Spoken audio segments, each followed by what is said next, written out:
Következő felszólalónk Érse Obádovics Nándor, aki már nem új a politikában, évek óta mozgalmárkodik, most az új ellenállás színeiben szeretném megkérni, hogy szóljon néhány szót.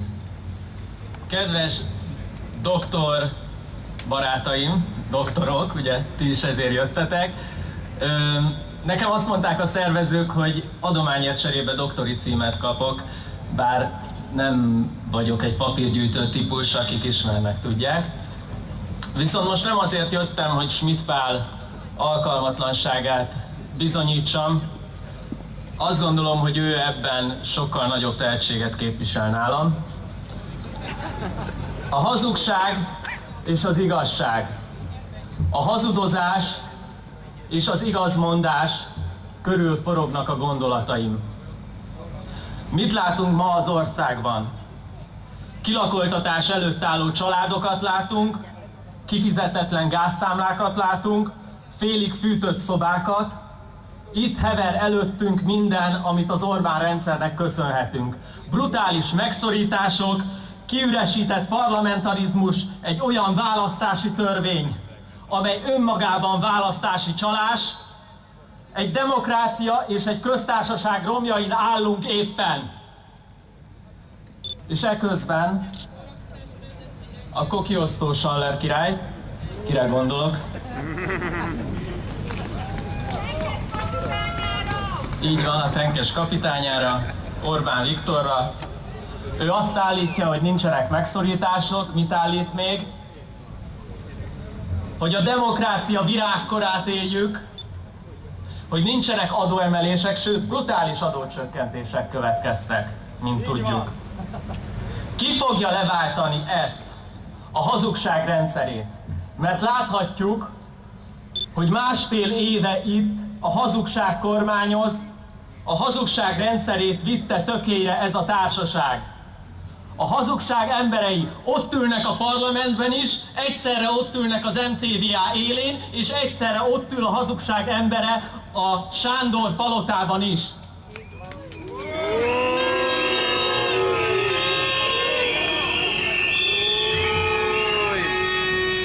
Ki fogja leváltani a hazugság rendszerét?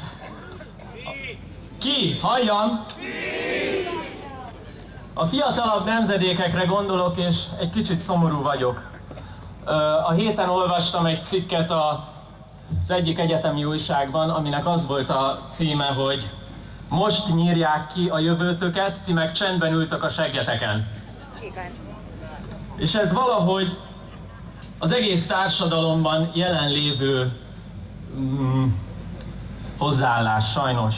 Próbálom megérteni a helyzetet, és próbáljuk meg együtt megérteni ezt a helyzetet. Látok egy fiút magam előtt, úgy 22-23 éve ezelőtt született. A talaj, a föld, amin járni kezdett, az a szabadság talaja volt. 89-90-et írunk. Azt mondják, hogy minden születés véres, de az övé az nem az volt. A nyelv, amin megszólalt, igaz szavakat hozott. Nagyon hosszú idő óta végre először. Csak igaz szavakat ismert. Ez a fiú alig, hogy megtette az első lépéseket a szabadság talaján, elgáncsolták jobbról, majd elgáncsolták balról, amerre járt, tüskét szórtak elé, ellökték, becsapták, hazudtak neki, és nem kértek bocsánatot, közben felnőtt, újra becsapták, azt mondták, felsegítik őt, de nem ezt tették, hanem azért segítették fel, hogy újra ellökjék, újra hazudtak neki, hitegették, becsapták, végül térdre kényszerítették, és most nem engedik felállni.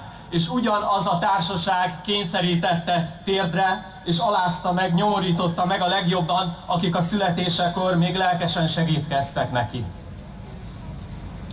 Pedig ő nem akart más születése óta csak előre haladni. Mindegy volt neki, hogy a bakancs milyen színű volt, piros, vagy narancssárga, vagy kék, hogyha taposott, akkor ugyanannyira fájt.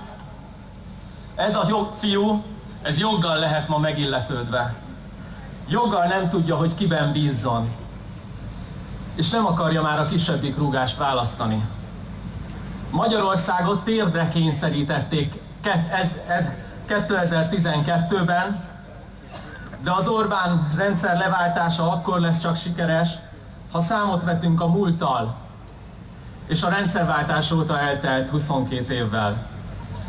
Ez a fiú, akinek a neve Magyarország, egyszer vissza fogja nyerni a hitét, mert segíteni fogtok neki, segíteni fogunk neki, hitet fogunk neki adni, össze fogja gyűjteni az erejét Magyarország, mert beleadja mindenki a sajátját, és akkor dühösen és büszkén, és most már felnőttként talpra fog állni. Hisztek benne?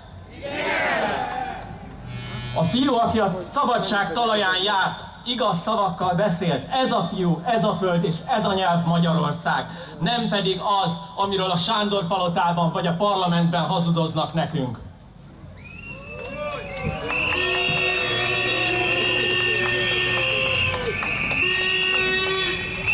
Mi az új ellenállásban hiszünk az erőszakmentes ellenállás erejében, hiszünk a közös cselekvés, történelmet befolyásoló erejében.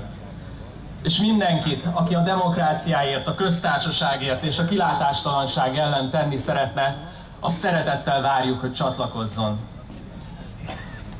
Engedjétek meg, hogy így a végén, régi hagyományokat visszaidézve, a kokiosztó Saller királyt újra felelevenítve, egy mondással búcsúzzak el tőletek, közmondással. Ez egy eszkimó közmondás lesz.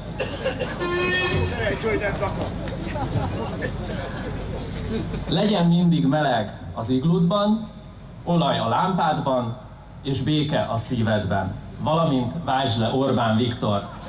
Köszönöm, hogy meghallgattatok, csatlakozzatok, szerveződjetek az ország minden táján, mindegy, hogy milyen szervezetben, mindegy, hogy újságíróként vagy civil aktivistaként szerveződjetek, éljen az új ellenállás. Sziasztok!